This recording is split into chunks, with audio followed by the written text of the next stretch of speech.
And here she is again. So so far I've put a couple more miles on her, so I can give you a little bit of a first impression, and maybe go over some of the features that this bike has. And in fact, let's see, I think she had 3 miles on it when I got her. Now she has 18, so I put 15 miles on her. Not a lot by any means. It rained the other day, but no, it's good. Dash is good. Basically, you have a fuel gauge, you have a speedometer, temperature gauge, left and right turn signal lights, high beam light, and then also this engine light over here, which will let you know if there's a problem with the fuel injection. When you first turn it on, you can see the light goes on, which just lets you know that the fuel pump is pressurizing, and if there is a problem, it'll start to flash. So starting over here, very, very typical motor start, kill switch. Going over to the left side, once again very typical, horn, turn signals, high beam, and the one nice feature about this bike is the brakes. It's a linked braking system, meaning that if you squeeze the front brake, it brakes the front wheel. If you squeeze the back brake, it applies brakes to the front wheel as well. Now, not as much as if you were to actually squeeze both levers, but I understood what this did the other day, because I went to go down a steeper driveway and it was a little slick because it just started raining, and if I had just used the rear brake, I could have seen where I could have locked up the rear wheel, but since it applies part of the front brake as well, it just seemed like some more even braking. So that's a really good feature that I never would have thought about. Also, right there, if you can take a look at this lever, that's a parking brake. So if you squeeze this in and bring that lever up, it'll actually keep the bike from rolling away. It has to be on the center stand, but you know, if you just had to lean it up against something for whatever reason, you could do that. It's a liquid cooled engine, 108 cc's. It's got plenty of pick up and go. I still haven't opened it up all the way, but I mean, it has been cruising perfectly fine. 2 up, I've had somebody else on there. Suspension's fine. You know, it is not an adjustable suspension. It's a single shock.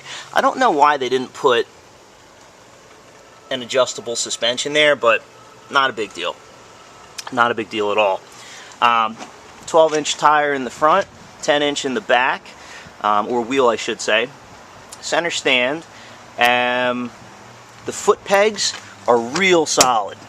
I mean, real solid. So it's great for a second person. And you know, one thing you can kind of see is where the turn signals would have been if this was an overseas model. For the US, they're up at the top. If this was overseas, this would have been a turn signal, and this would have been a turn signal. And for the US market, they blacked them out. And I can only assume that this and that would have been a turn signal overseas. Right now, that's your brake light. And I'm sure if you wanted to, you could make these brake lights as well, and give yourself an even wider appearance. I've done that on bikes before, and it's worked out nicely. So let's see, a couple notable things. Fuel injection, fantastic. Thing starts up real easy. Catalyzed exhaust. So it's basically got a little catalytic converter in there, which makes for a nice, clean running bike, and that's one of the main reasons I bought this as well. You know, I think a lot of scooters out there are real dirty. I question, you know, whether they're really worth it for the environment, but buying something like this, I figure it's the best you can do. A couple little features this has. The ignition has the security feature. Puts a little plate over the, you know, where you put the key, just to prevent any sort of tampering. And the key itself has this magnetic and shaped design that fits in here and allows you to open it back up. You got a hook here for groceries, which is fantastic. If you open this part up, you have storage on the left, storage on the right. Got my garage door opener in there. This is like a little rubber thing. I think it's actually meant to keep the tool pouch in there. And that's lockable as well. If you want to pop the seat, you turn the key to the seat position, press it down, open the seat. There is tons of storage in here, more than any other scooter this size I've ever seen. In fact, most of the time, it's really only this part that's storage. You can fit like one helmet in there. This you could easily fit two. That was one of the major selling points for me. They do give you a toolkit, and funny enough, the toolkit consists of a screwdriver. That's it. And I guess they figure you're not going to need to do a whole bunch of maintenance on the road. Keeping it simple. They even pad the bottom, put a little piece of carpeting there, if you can see. There we go. Which is nice. Overall, the fit and finish of this is just fantastic. I definitely see where the quality went. Buying a Honda, it was worth the couple extra bucks. And you know, it really wasn't a couple extra bucks. I mean, when I bought it, there was a $500 rebate on it, so it was pretty much the same price as any other scooter. I wouldn't let the 110 scare you, because I was a little iffy about that. I was really looking for a 125, but you know, being that it's fuel injected, you know, it seems to be similar performance, and I've heard other guys say that it performs better than some other bikes. So, you know, I've ridden recently a couple Kymco 50cc. It was a pretty junky bike.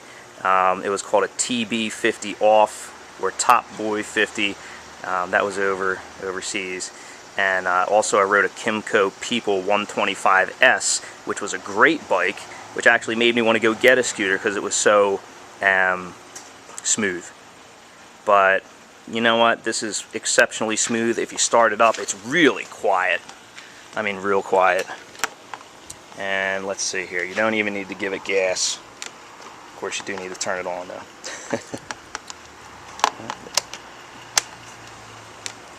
Oh, we do need to hold the brake. My bad.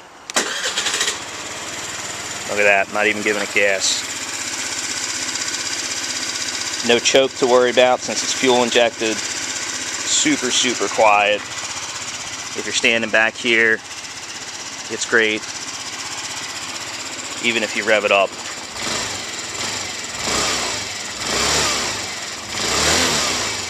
Typical Honda motor. Just real nice and quiet. So, so that's that. Hope that helps somebody if you're interested in getting this little scoot. Oh yeah, gas cap. Gas cap's down here, down at the bottom, and that's how they gave you so much seat storage. The tank is actually underneath instead of in the back like a lot of times it is. It gives you a lower center of gravity too, so that's helpful. But yeah, I recommend it. Absolutely. I absolutely recommend this bike for around town. This is a somewhat hilly area. You know, it takes the hills great. Takes them in stride, even with a second passenger on there. So, that's that. Hope this was helpful.